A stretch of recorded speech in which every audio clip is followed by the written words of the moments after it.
So if you want to create a default WooCommerce page on your website, this is how you go about it. So let's say your cart page, your checkout page, and all of that, you just cannot find it on your WooCommerce settings anymore.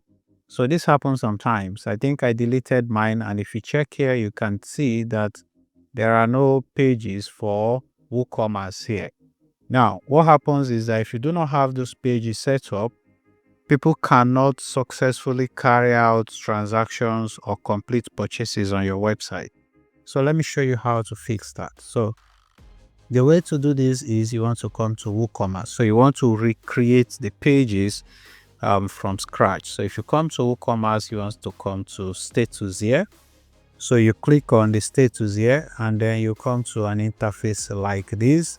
So you want to scroll down at the top here. You want to come to the tools. All right. So make sure you are under the tools.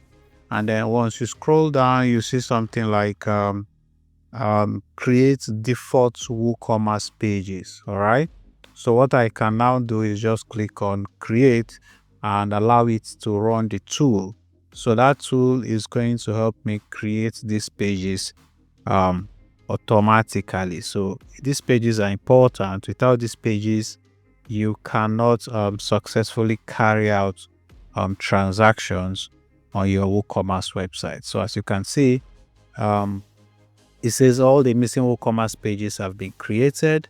So if I come back to my pages here and I refresh it, I should be able to see all the WooCommerce pages now created by the tool. So as you can see, the cart page has been created, the checkout page has been created, the my account page has been created, and all of that. So this is the fastest way for you to recreate those pages if you do not have them in your WooCommerce website. I hope this video helps you. Please like the video and subscribe.